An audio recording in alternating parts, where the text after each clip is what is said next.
Thank you for joining us wherever you are. This podcast episode is brought to you by the Old Ways Actual Play team.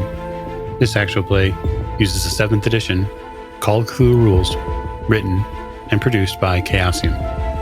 This actual play is performed by adults and in an adult setting.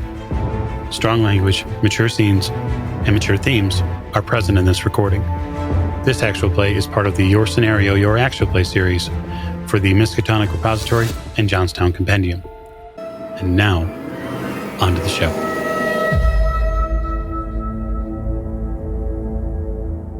Welcome back to another episode of the Old Ways podcast. It's me, Miranda, back in the Keeper's Chair, bringing you the next installment in our Your Scenario, Your Actual Play series. And today, I'm back to playing Call of Cthulhu, We Dream of Flying by Jim Phillips. And I have a very special cast with me today. But first, as always, I'd like to thank all of our listeners that support us in various ways, like subscribing to our Patreon or following us on YouTube or Twitch. Your support is always greatly appreciated. And without further delay, pun intended, on to our cast. We have priority boarding first for our elderly passenger and those needing extra time or assistance. Oh, thank you, Miranda. Hi, I'm Nate. Your friend Nate on all the Discords. It's wonderful to see all you lovelies here today. I'm playing Leona Kaj, Senior Advisor for Trade and Diplomatic Relations in Central Asia. Yes, I am a professional today. And always flying first class. Hello there. I am Rosie of Odd Duck Dice, and today I am playing Sylvian Rodamil, a Russian pop star and actress who indeed always flies first class. It helps with all the luggage. Next up, he's serious, and don't call him Shirley. Hi, I'm the Tall Tom. Apparently there are other Tall Toms, but they're not me, so I'm the Tall Tom. And I'm playing Yogi Dario Madavi, author of Dream Yourself a Better You. I love that. And last but not least, what's that? There's a thing on the wing of the plane.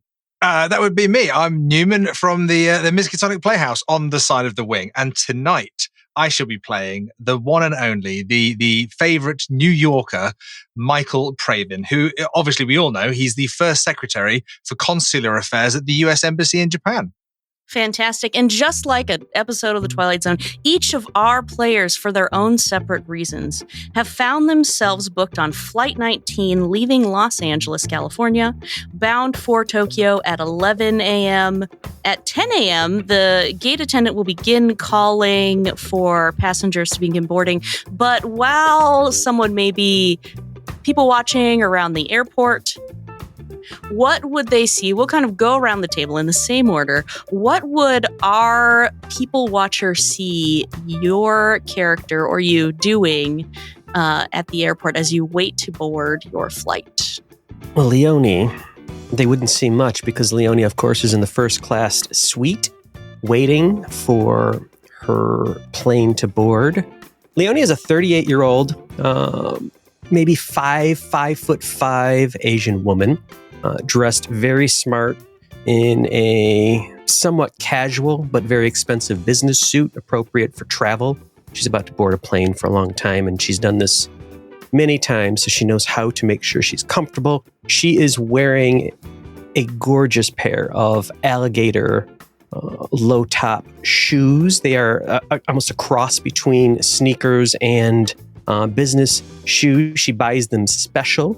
And she started to see a few people around wearing knockoffs and copies, so she knows that it's almost time for her to find her next pair of shoes afterwards. She's sipping a 11 a.m. She's sipping a fruit punch drink that she has added a little bit of her own special vitamin and mineral mix to make sure that she is well hydrated and all of the appropriate minerals are coursing through her bloodstream so that she can arrive at the end of this trip bright-eyed, bushy-tailed, ready for some serious negotiations. And what would a people watcher in the airport see when they gazed upon Sylvie? Sylvie is average height. She's slim, obviously takes care of herself. She has a smoothie next to her with protein powder and stuff. It's probably the only thing she's going to be consuming today. So she's guarding it with her life because that's it. If anyone tries to take this from her, they're in trouble. She is wearing jeans, t-shirt and a beanie cap. So she looks understated, but if you check the price tags on any of her clothes, you'd have a heart attack. Shoe-wise, 4-inch heels? 4-inch heels, because they expect her to be taller. She's not sure why, but they expect her to be taller. And she is definitely looking at this woman in these alligator skin shoes and is so sorry for the alligator because they did not die for a good cause. Ouch. What would a people watcher see Dario doing at the airport? So Dario is an Indian man in his early 30s, of kind of average build, but carries himself with an immense sense of kind of calm and tranquility radiates off him in a way which is either soothing or deeply irritating, depending on your personal taste. He's got his own blend of Ayurvedic tea that is steeping next to him while he just casually has picked a spot right in the middle of the space so nobody can miss that he is doing a series of sun salutations in preparation for the flight. And his hand luggage is nearby that mainly consists of copies of his book that he fully intends to hand out to anybody near him. And Michael. Well, I think having walked past Dario perhaps earlier, he's actually got a copy of Dario's book, and he's quite taken with it, actually. It's a bit of a distraction from his normal job. So he's kind of reading the back of it, looking at the author picture, and he's looking over at Dario doing his salutations to the sun and whatnot. But Michael he's a short man, bit of kind of graying hair. He's got a bit of a beard, all nicely trimmed, all nicely done. He's a very professional looking individual. He's shirt, tie, jacket. He's got his kind of briefcase and travel bag next to him. He looks like he does this a lot in regard to flights and things. But I think after maybe looking at Dario for a moment, he'll kind of take a sip of his probably quite expensive personalized coffee order, and then crack open the book and maybe read the introduction. As you're reading and doing your sun salutations, you hear a voice come over the intercom. Welcome to Flight 19 to Tokyo this morning. We'll get you boarded here in just a second. I would like to let everyone know that this is a completely fully booked flight, and so I'd be happy to gate check your luggage through to your final destination if possible. Also, we will begin boarding shortly for our platinum, bromium, and uranium class passengers. But first, I'd like to invite our first class passengers to board at this time. And it's about 10 a.m. Your flight's set to take off at 11. So they will invite you to line up and people will kind of start gathering around. I've got someone I'm traveling with, but they're not going to be traveling in the same part of the plane. But I'm incredibly gracious about it. But I will turn to Marshall, who's kind of like one of the embassy's junior undersecretaries. He's been traveling with me. I will just kind of, Marshall, I guess this is where we break up. I'll see you later. Hey, good work here. See you on the other side. Absolutely, Mr. Praven. Absolutely, every time you get on the plane, you settle in, and I'll be in the back. I'll get that report then while we're in the sky. I think that'd be great. I think you got my notes there as well. I'm going to need them typed up for when we land. Yes, absolutely, sir. Okay, okie dokie. He'll kind of wave you on as you go to line up, and as the three of you and not Leonie are lining up, why don't you roll me a spot hidden? Regular success. 22 under 25. I rolled 100. Start with the fumbles. On your first roll, I'm pretty sure that's a critical success. Is that? I'm distracted by the awful things that are going to happen to our fumbler. But what did you want rolled? Because I got a 66. A spot hidden. A nope. That's a nope. Not a fumble, but a nope. That's all right. Well, that's okay. I'm just going to keep those in my pocket for a little bit. But a couple of things do happen while you are boarding. In addition to the announcements of the completely full flight, there seems to be someone holding up the line in front of you. They look kind of disheveled, and you can tell that the stewardess is arguing with him and kind of pointing and seems to be telling him that he needs to wait to get on the plane. You also notice a small girl among the passengers that are being pre-boarded. She seems to be traveling alone with a backpack, and the flight attendant that's with her, kind of as her guardian in the airport, is seeming very frustrated that this guy at the front of the line won't just shut up and get to the back or get to where he's supposed to be to board, as they're kind of waiting first to get her onto the plane. I think with that fumble, I should probably go and sort out this man who's holding everybody up. I mean, I deal with people, with governments, with embassies for a living. Surely this one individual can't cause much of a fuss, can they? No one's ever been barred from an airplane for an international flight. Oh, yeah. I think I'll... is this where I don't actually do the scenario and I don't get to go on the flight? And this is where Newman doesn't play anymore because he gets taken away by TSA. So I'll leave my suitcase in the line, but I'm keeping my passport and my ticket on me, obviously, because that would be silly. And then I'm going to go and walk around. I might even say to the people next to me, just going to go, oh, God, look, I'm going to go speak to this guy. Okay, I'll get things moving along. Just hold my place. My case is there. Hold my place. 2 secs. And then I'll walk up to this guy in the line who's making all the fuss. Just like, hey, buddy, come on, man. We're all trying to get a flight here. Yes, so am I. And if this broad would let me on, everything would be fine. But no, she's, you don't want to, you're not a first class passenger. We haven't called your boarding pass. Just let me in. It's fine. I just want to get in there and sit down. Are you a first class passenger? I mean, I could be if she would give me a seat, but no, but it doesn't matter. Why does it matter? Why do we have to wait in line? I'm just going getting on the plane. This is like talking to one of my kids. Yes or no answer here. First class, yes or no? I don't think that's any of your business. I think it's this broad's business, as you call her. You call her a broad. What do you think? Who the hell are you anyways? I'm trying to deal with this lady to just let me on this goddamn plane. Oh, I wouldn't use that kind of language around here. Ma'am, are you finding this man offensive by any chance? Yeah. Do we need to call security here? They've already been alerted, and I'm sure that they're on their way.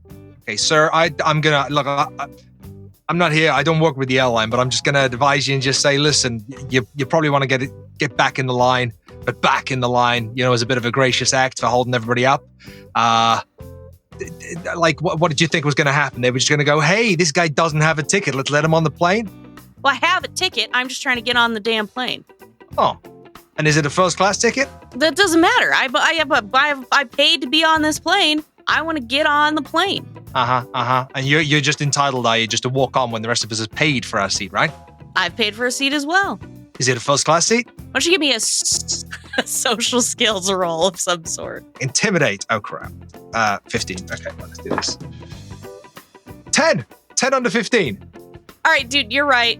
Goddamn, I'm right. You're right. I'll go to the back of the line ish, and you just get on the board. Get on the plane. Whatever. Yeah, I will. I think you owe this. I think you owe this lady an apology as well. Yeah, whatever. Sorry, and it's not an apology. He says, "I'm sorry that you feel that way," and he grabs his handle of his bag and starts to walk away. As there are 2 TSA agents inspecting your bag and asking people around them if it belongs to them. Is this your bag? I'll run over, just kind of going, oh God, I'm sorry. I was helping out at the front. There was a guy, and he was causing a bit of a fuss for your flight attendants. And I fly so much, and they're always so good to me. I thought I'd go and help, and I'm so sorry I left my bag on my own. I did.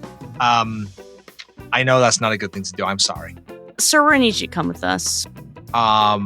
Okay. Yeah. No, I understand. You're just doing your job. I get that. But I am here, and that is my bag. Are you sure I need to come with you? Because I'm first class and we're boarding now. Yeah, that's fine, sir.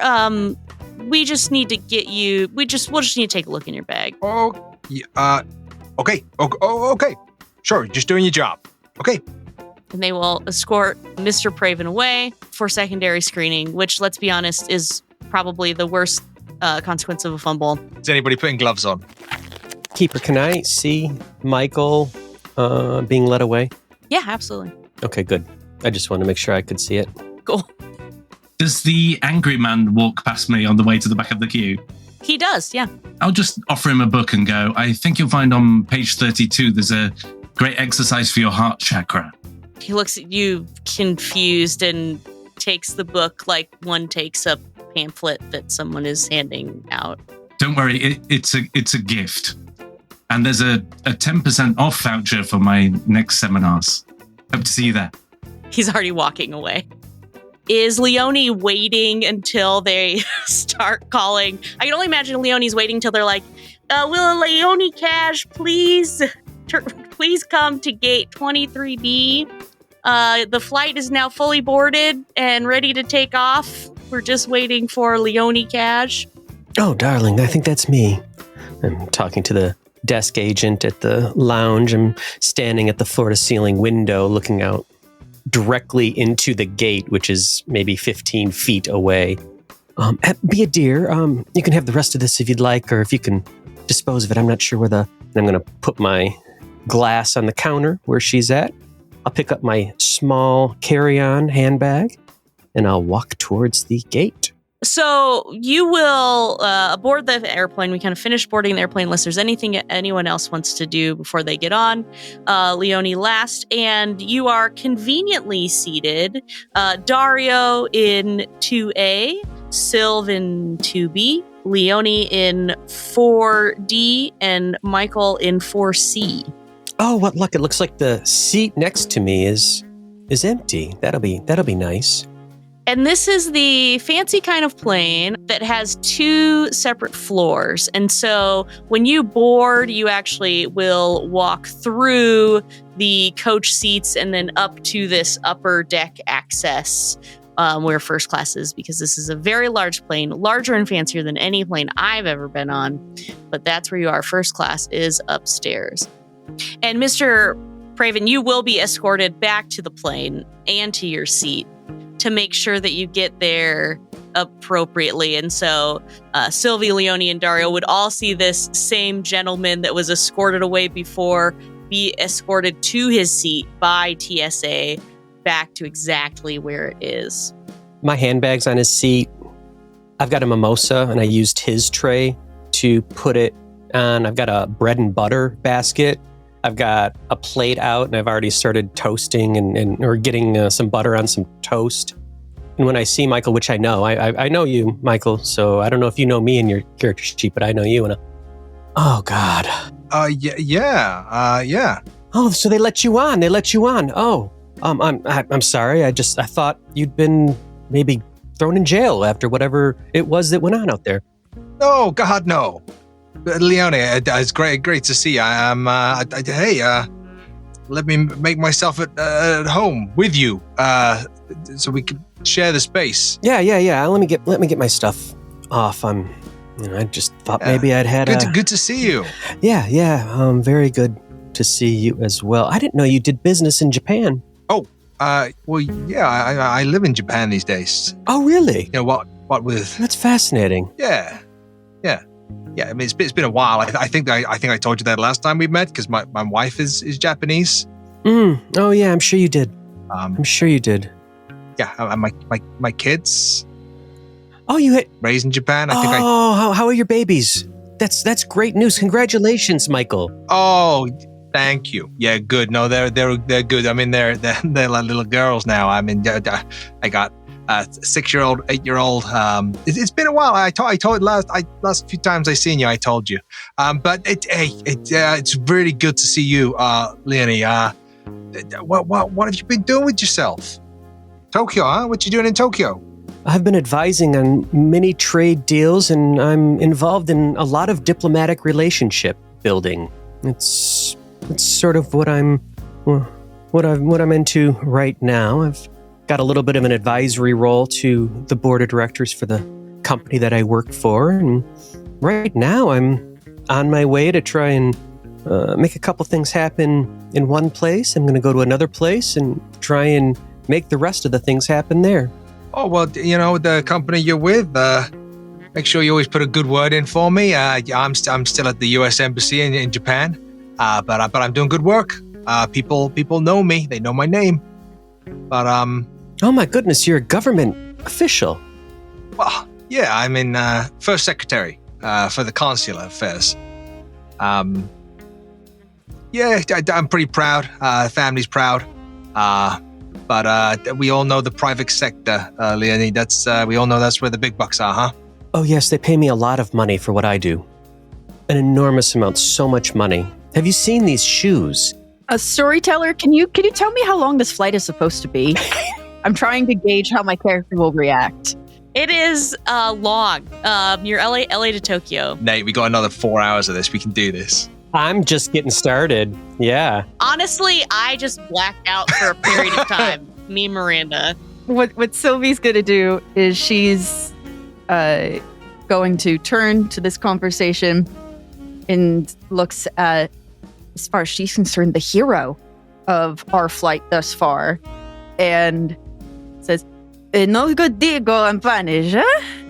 You sit next to awful woman with awful shoes. She bothering you?" Oh, yeah.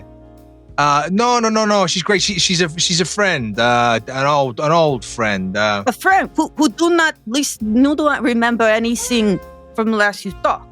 Well, yeah, okay. The work friend, I'd say, work colleague. Let's all be nice and polite here. But thank you, Miss, for your kind words. I was just trying to do the right thing, I appreciate, even if a lady in awful shoes who killed poor sad animal does not. I appreciate. Yeah. Well, hey, it's lovely to meet you. What was your name? Sorry. Oh, Sylvie. Sylvie. Yeah, I was on. I'm pop star. I was on a big. I'm not used to meeting people who don't recognize my face. I'm a singer. No.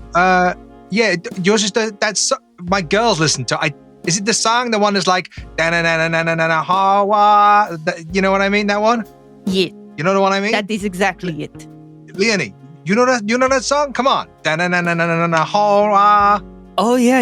I've seen old episodes of that Batman TV show on Nick at Night, and yeah, my kids would obviously love that show as well. Is that what you're singing? It sounds like that's what that is. No. It's more like da na na na da da da ha. I don't think I'm doing it very good. Batman. Yeah. Wow. Did you? Yeah. Miss, you're responsible for that. Oh, congratulations. You must be very proud. Wow. Sylvie has the fakest smile on her face, and it's almost like, you know how some women sort of bare their teeth when they're being super polite? That's what she's doing right now. And she's talking through her clenched teeth, and she says, "No, I did not make the Batman theme song. I make world best-selling song, name of song in Russian that Rosie has not made up." Oh. That's it. I'm doing like a really bad impression, really loudly on the plane. Really, really bad impression. But I'm also showing Sylvie with my facial expressions just how embarrassed I am of Leonie's inability to communicate.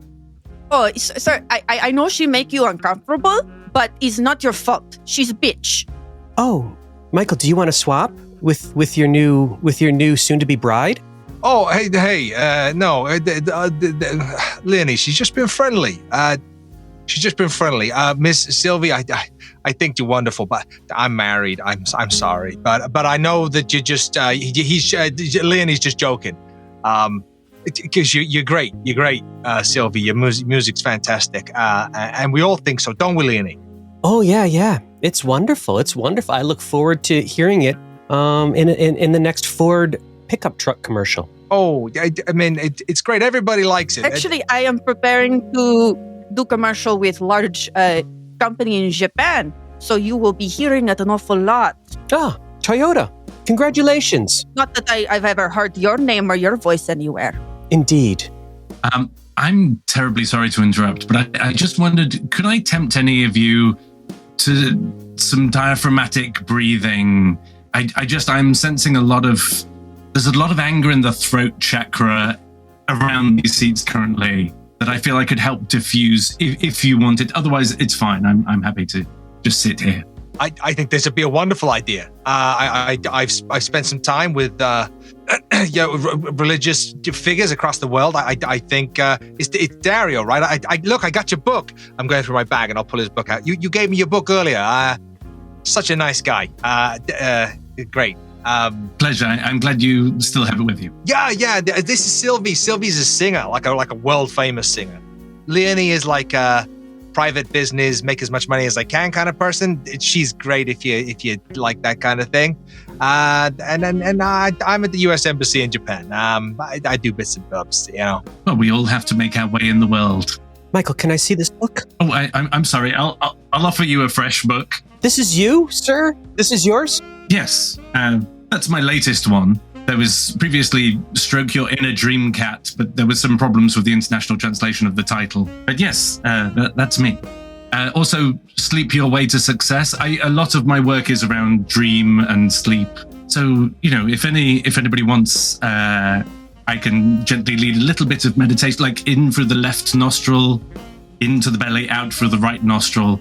You'll find it very soothing. And I'm flipping through the book. I think this would be great. Always exciting opportunities.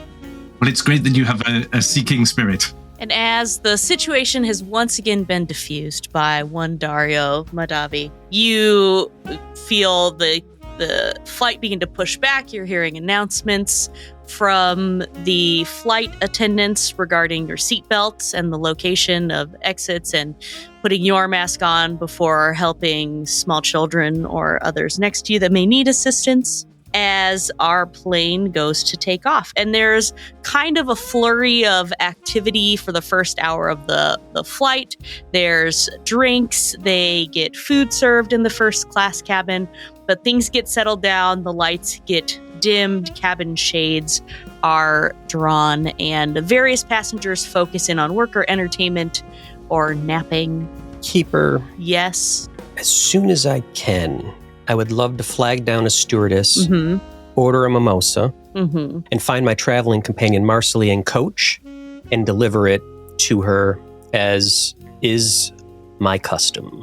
Oh, yeah, thank you, Leonie. I was wondering when you'd make it back here. Thank you. It's always so nice of you to do this for me. Absolutely. Is everything comfortable back here, I hope? Oh, it's fine. And as you look around, every single seat is full. And it's kind of hot, stale, stuffy. It's not that much better where I'm at. Marcelly, I really think if we can do this thing in Tbilisi, that we'll both be flying first class on the way home. I know, Leonie, you've never done me wrong or steered me wrong, and you've always said if we can make it to the top, we can make it together. And I trust you. I trust your business sense, your acumen. I believe in it. Of course, the trust goes both ways, Marcelly. You've obviously been my trusted business companion. We have a strong bond, relationship that I would just be devastated if anything happened to that relationship or anything happened to you back here in coach while I'm up in first class as we embark upon this very long journey. It seems oddly specific that you say it that way, but yes, if something was to happen to either of us, I would prefer us to both be in first class. Yeah. Yes. Yes. And forgive me, it's just I'm been shaken. There's a crazy mad Russian in first class, and I'm worried that maybe she's an assassin or some kind of thing. She sounds straight out of all of those spy movies that you like, and it's got me shaken. Plus, I'm sitting next to Michael again. I don't know. I don't understand how he can be in half the flights that we take, but so it is. Do I need to find an air marshal? No. In no way should you seek any help or try to find any asset that might be useful in an emergency. We are completely safe. Everything's going to be fine. Oh, okay, I'll think about that. I'll check in on you in a couple. I'm going to go try and get some sleep. Okay, so you can return. So Leonie is going to nap. What will Sylvie and Michael and Dario be doing at the first couple hours of this flight? Sylvie is going to have her earbuds on. They're the sort of expensive things that are very snug, and they look like they might have been designed or fitted in some way specifically for her. And they're definitely a custom color. Like, you've never seen this shade before. It's like this weird lemon. And she is listening to music and sort of making notes for herself on her tablet. And she's listening to her own music. So she's bobbing and paying more attention to herself.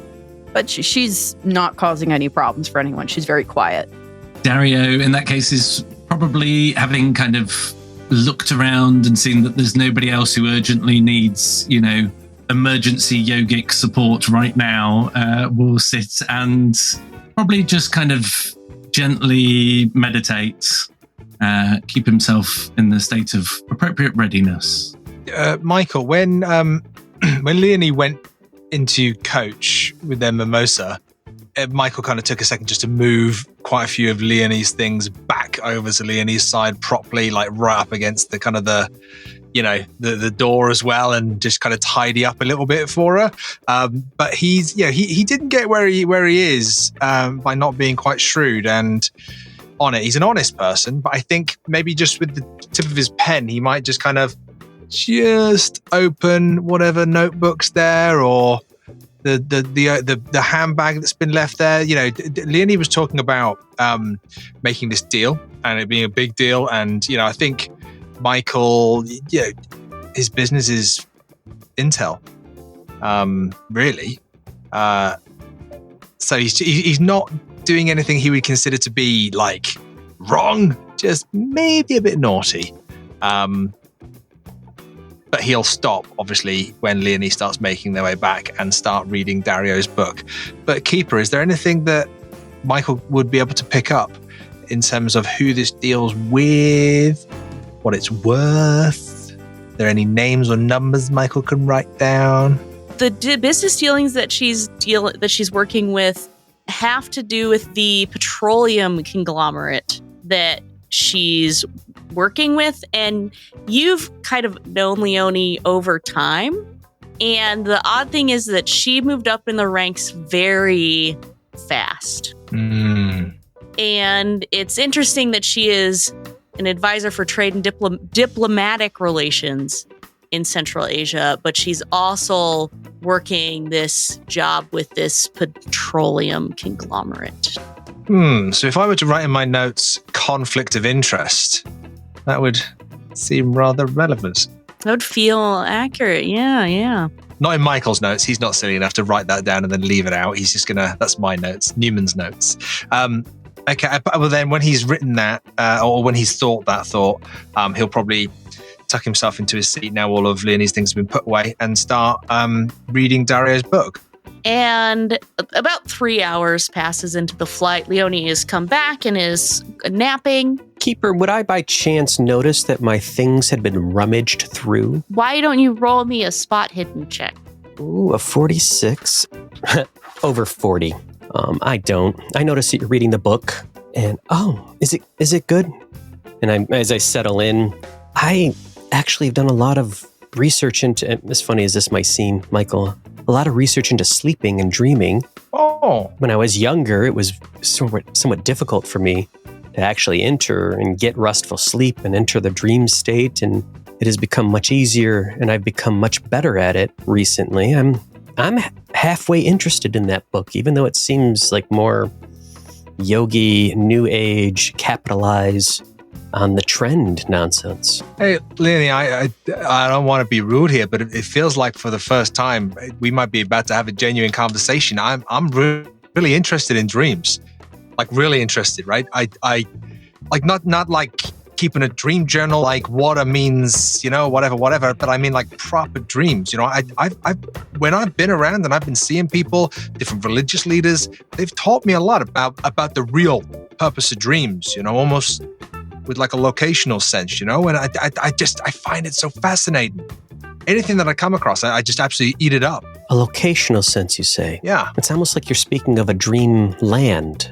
Well, I mean, I always called it the dream place, but I think mine's a bit better. That's interesting. Where I grew up, we literally had a lot of beliefs and systems around what we called your dream place, and we call a dream land. And that was part of my stress, is that it was difficult for me until I received specific coaching training. And I went through that as a young teenager, young adult. This is nonsense kind of thinking, which was probably blocking it until it was open. I had no idea that we might have had something like this in common.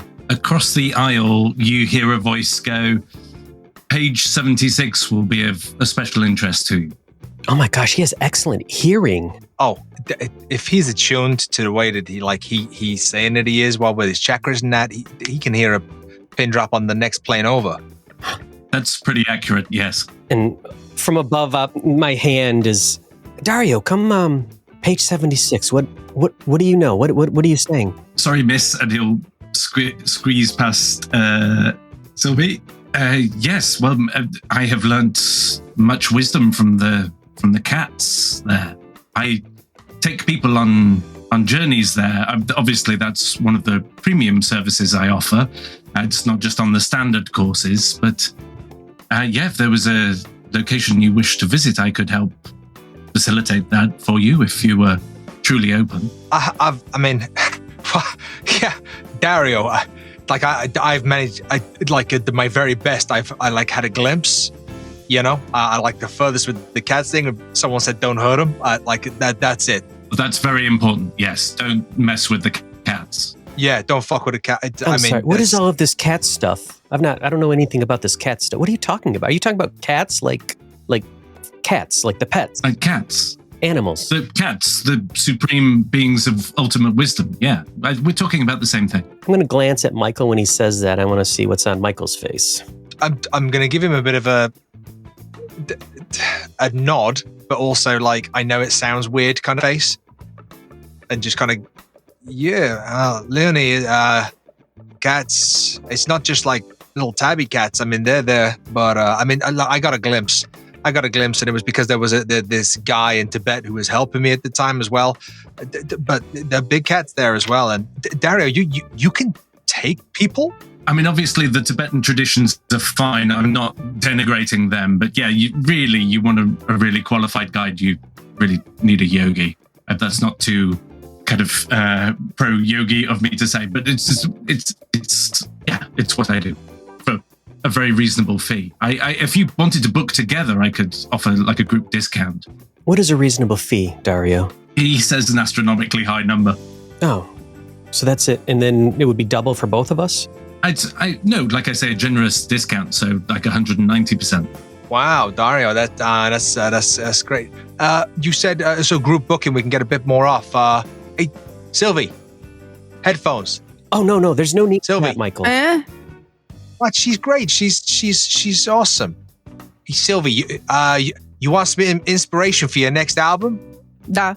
You gotta listen to this. You gotta listen to this. Yeah, that means yes. Thank you. That was useful translation. And we'll kind of wave Sylvie over. Am I listening to more bitch? Am I listening to more bitch? What am I listening to? No. See what I was saying, Michael? There was no need to introduce this into the mix. Okay. Yeah, Sylvie, you're great. You're wonderful. Leonie's got hidden depths of niceness, you know? They're there. They're just not there. I mean, Leonie's great. Just we all have infinite potential that we may or may not be yet revealing. That's what I just said. That is very polite way to say she is bitch. You have very strong sacral energy. It's very powerful. I would love to join. You seem like lovely human. I reach into the back of my seat pocket and I pull out my eye mask and I put my headphones over my ears and I turn slightly away from Michael and I go to sleep. Dario, if Leonie's already kind of going to sleep, we talked about maybe doing this. It's a long flight ahead. Leonie's already given consent because, she said she wants to go. I would love to be flexible. Obviously, little yogi joke there. Oh, yeah. But there are waivers, there are forms that have to be signed. Astral travel while in flight is a complicated thing. It'd be much better to arrange for you to come to my ashram, or I could visit you and we could find a secluded spot. I could teach you some preparatory exercises to do now. Yeah, that'd be great. And I opened a copy of your book as well, Dario. I just say, great. Just make sure you write your number in here. Sir, excuse me, sir. The pilot's just turned on the fasten seatbelt sign, so I need you to return to your seat. Oh, of course, I'm terribly sorry, and I'll give an embossed business card with a little lotus flower on it, and then I'll squeeze past Sylvie. Yes, that's okay. Just right this way, and she will go to put her hand on your shoulder to kind of guide you in the direction back to your seat. And you see her arm come up towards you, and you expect it to touch you, and then nothing touches you, but you're looking at her, and she disappears from existence. And the three of you that are awake will have to roll a sand check for me. Nate timed that. He timed it. I'm just going to go to sleep now. Sand roll. 46 under 80, regular success. 19 under 70. Success. I'm super safe. If you succeed, you still lose one. Otherwise, you lose two. You're all good, so you all lose one. And it gets oddly quiet on the plane. You had heard chatter before, maybe babies crying down in coach, people just talking to each other, the sounds of someone watching a video and their headphones are too loud. It is the opposite of a popping noise. It is like a vacuum quiet. I'll look around. Is everybody still here? You look around and you can see Michael, you see Sylvie, you see Leonie, you see some other passengers in seats. There are some passengers, there are some empty seats in first class. What did you say, Newman? I'm just going to do the first riff of Sylvie's song. If it's in that vacuum quiet, I want to see if sound still works the way I think I want it to work. So I'm going to do that opening bit of Sylvie's song, just out loud. It's like, back, do I hear it? Everyone still hears that. Yeah, they do. And you can also hear, kind of as you listen in, the whir of the engines and the hiss of the air that's being pumped back through the plane. Is the seatbelt sign still on? The seatbelt sign is still on. You all saw them disappear, right? Yeah. One sec. I'm gonna kind of like gently elbow Leonie and just like wake her up. Batman. And Nate, will you roll me a POW check as well? 61 over 60. Keeper, depending on what's more fun, I'll spend a point of luck to make it, or I will not to fail. So your choice based on what you know of me. It doesn't matter because Newman's waking you up anyway. So it's whether or not you realize something is wrong and your body pulls itself out of sleeping. As do you know when you're dreaming or sleeping, this maybe just and like you feel like you are falling and you wake up like with a gasp. I think what happens then is my natural response and reaction. Everyone does this, and my right arm will whip out at speed straight towards whatever it is that's attacking me in my dream state as I'm waking up. Oh, Leonie, what? And headphones up. What are you doing? Why are you touching me? Leonie, no, I'm not touching you. I'm just waking you up. Leonie, the attendant came down the aisle and like reached out for Dario, just and then like poof, huh? You know? Looking around, I don't see an attendant. What are you talking about? You get it. Well, just push your button. I'm still sort of groggy. I'm just half understanding this. So they were there, and then they like went and touched in their hand, that like went into Dario's, like they weren't there, like they merged, you know, and then poof, they were gone. They like disappeared. Michael, were you sleeping too? Maybe that's impossible. No. No, I have not been to sleep yet, and I hadn't had a drink yet. I was going to wait a bit and then like have a drink before I go to sleep, but I haven't had one yet. The flight attendant, I'm telling you, Leonie, we've just had this dream conversation, so I know this sounds like off the wall and like a bit batshit crazy, but she touched Dario. Dario, didn't the flight attendant touch you and poof? Inelegantly put, but 100% accurate, yes. Is Sylvie still here when I look over? Yes, I am still here. I didn't say anything out loud. I just moved my eyes.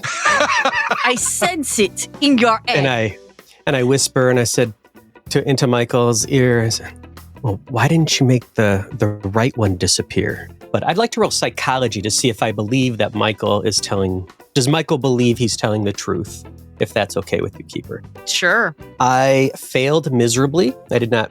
So I'm going to go, for now, I'm going to go with my gut of this. It's not possible. This doesn't make any sense. Obviously, he was probably just waking up from a dream like I was. And I'm going to press my call button. And I'm going to say, excuse me. And the call button dings on, a little ding in the light.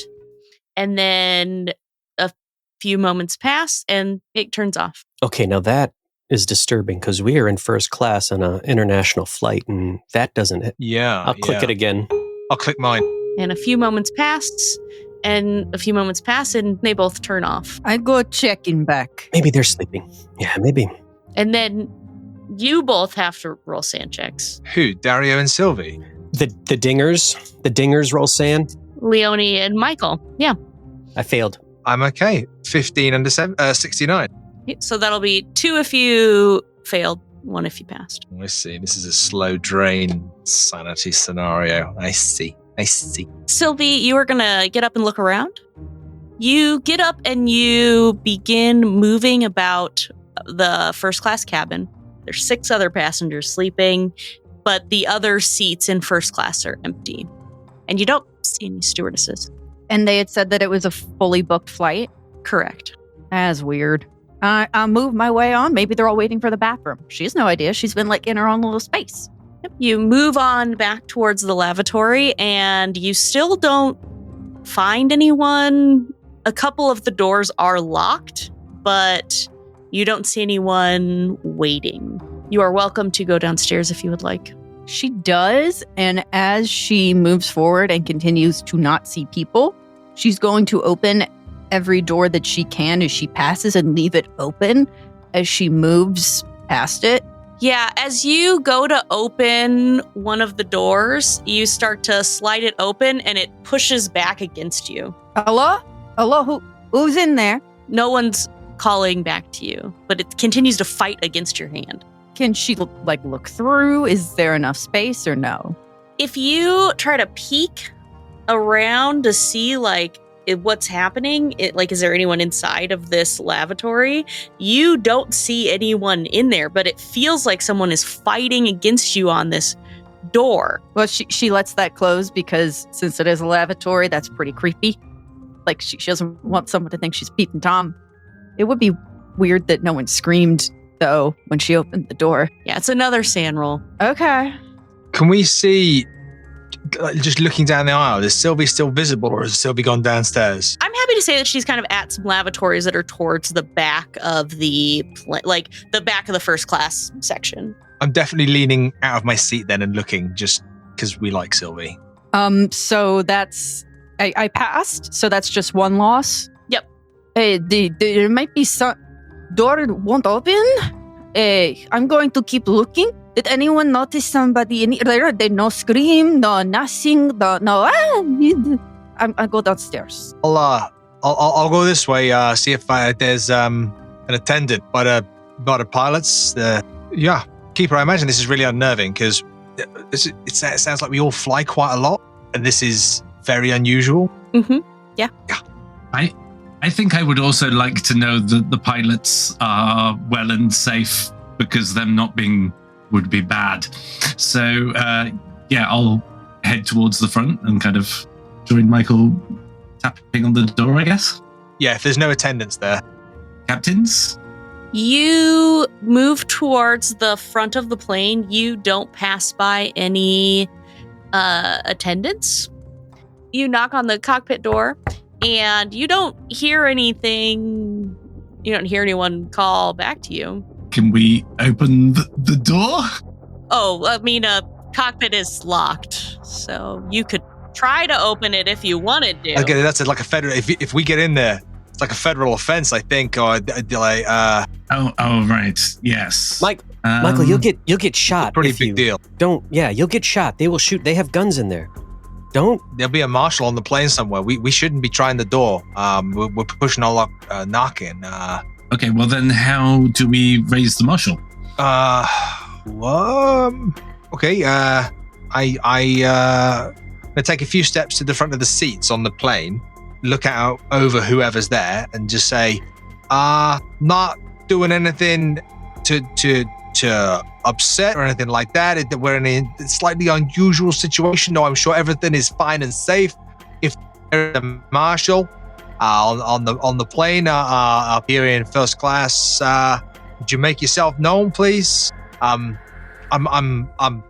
First Secretary of Affairs at the U.S. Embassy in Japan, so I'm a government official. I'm on the team. I don't want anybody thinking that we're doing anything. We're just trying to make sure everybody's happy. Marshal, who's sitting in the seats, Keeper? And apart from these guys that we know, There are people sitting in the seats. They don't look like they are particular individuals of any kind. They just seem like normal people. They are all asleep still. They don't wake up when you make your announcement, but there are individuals in seats 3C and D, 5A and B, and 6D and C. All right, Keeper. That description makes me think that they're smooth-faced mannequins. Yeah, I would like a clarification. Are they like missing their faces? Yes. I need a little bit more detail here. how are they breathing? They got no nose holes, no mouth holes. They look like crash test dummies, but smoother. What the shit is going on here? They just look like normal people. Sorry. There are 6 other normal-looking individuals of no discerning features that would make them stand out from any other person that's normal and has all their features. What does that mean?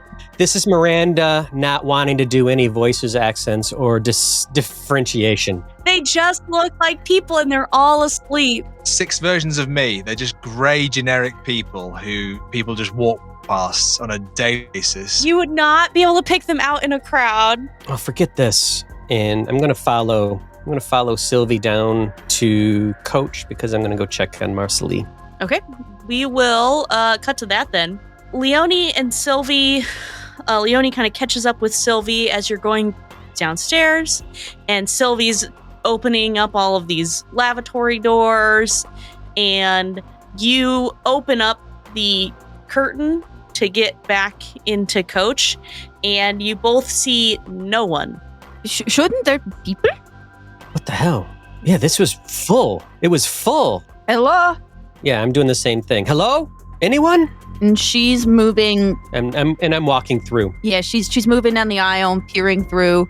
If she doesn't see anyone, she opens like the top compartments to see if their luggage is still there. There is no people, no luggage, and I'll have both of you roll me another sand check. Fail. 50 under 58. Okay, so we'll call it 0 or 1. So 0 if you pass, 1 if you fail. She was right. She would not leave. And I'm going to go to Marcelie's seat and just look for her stuff. Her stuff is not there. What in the hell? I'm going to open up the overhead by her seat to see if there's luggage there. There's no luggage there. Sylvie, it's like they got off. Did we stop somewhere? What? Not that we've only been on plane for 3 hours. I go check next level. Yep, and you guys are like downstairs at this point in time in that coach. Yeah, you guys went down to Coach because you have just first class upstairs, and then it's like galley, lavatories, and stuff, and Coach downstairs. So you are downstairs. Sweet. All right.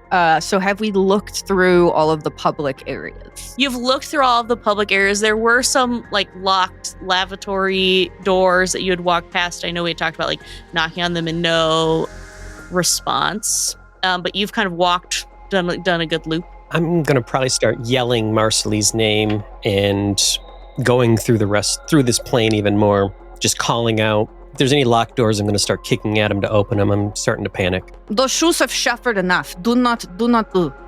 And she makes her way towards like the cargo area if she can find a way to it. Maybe there was some kind of terrorist thing and all the bodies have been stashed down there. I don't know. She's trying to think of all the weird plane movies she's ever seen. You try to find cargo access, but you can't find any cargo access on this plane in particular. But something does happen as you're looking around and kind of panicking and trying to find stuff. And that is, you're walking down one of these very thin aisles on the plane, and one of the carts starts moving towards you, one of the drink trolleys, and it moves a little and it stops. And then it moves a little and then it stops. And then it moves a little more and then it stops. And it will continue going the length of the plane. So it's doing that as though the flight attendant was pushing it and stopping at each place. Yes. Correct. Is there anything on the cart? There is, it would be like what a normal cart would be. You also kind of, as you're standing here looking around, you're watching this cart go, that same overhead compartment where Marcelli's luggage would have been, that door opens and then it closes. And then another one opens and then closes. Is anyone here with us?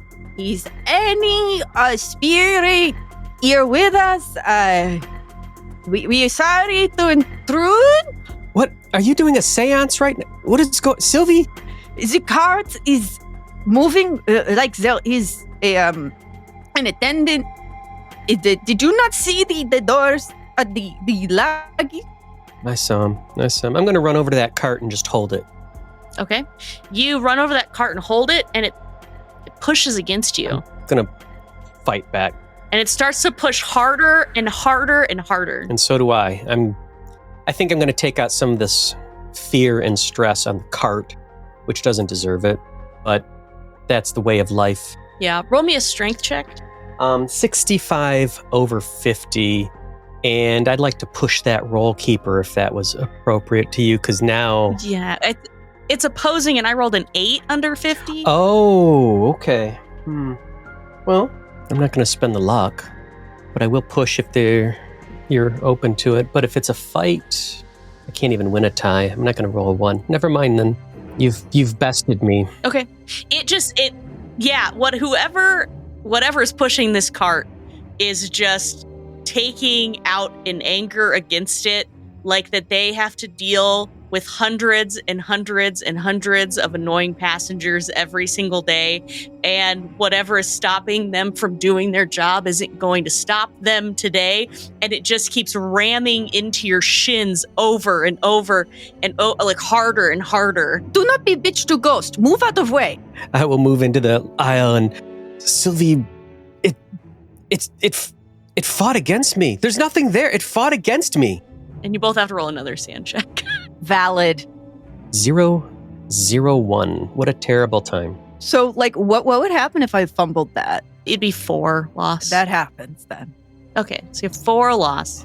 Nate, you have 1. Is the same activity happening in first class? Are lights coming on? Are cupboards being opened and things? Or is it much calmer?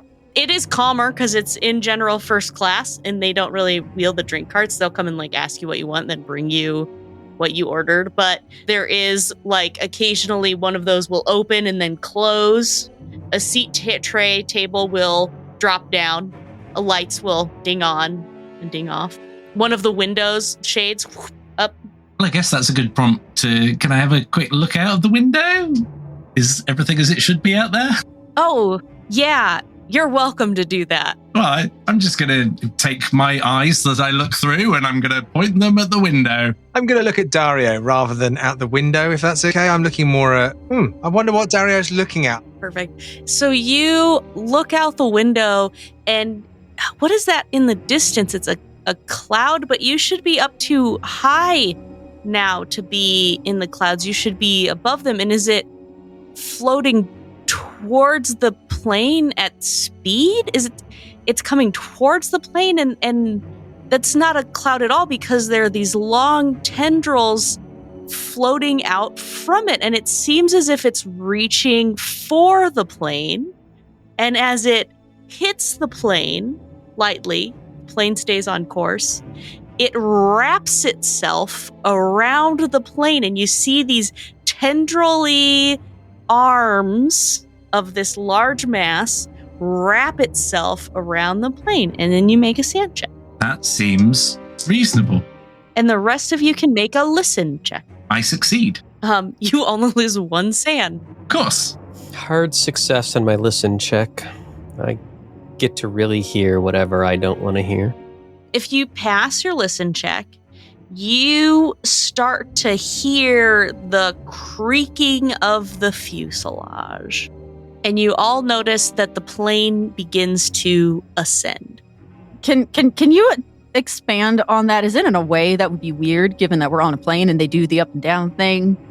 Yes, approximately 3+ hours has passed. So you have reached cruising altitude. You're also over the ocean, so it wouldn't be likely that they would have to change altitude because of another flight path or anything like that.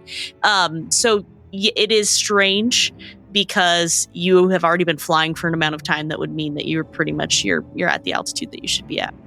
Oh, Dario, do you feel that the plane? We're going up.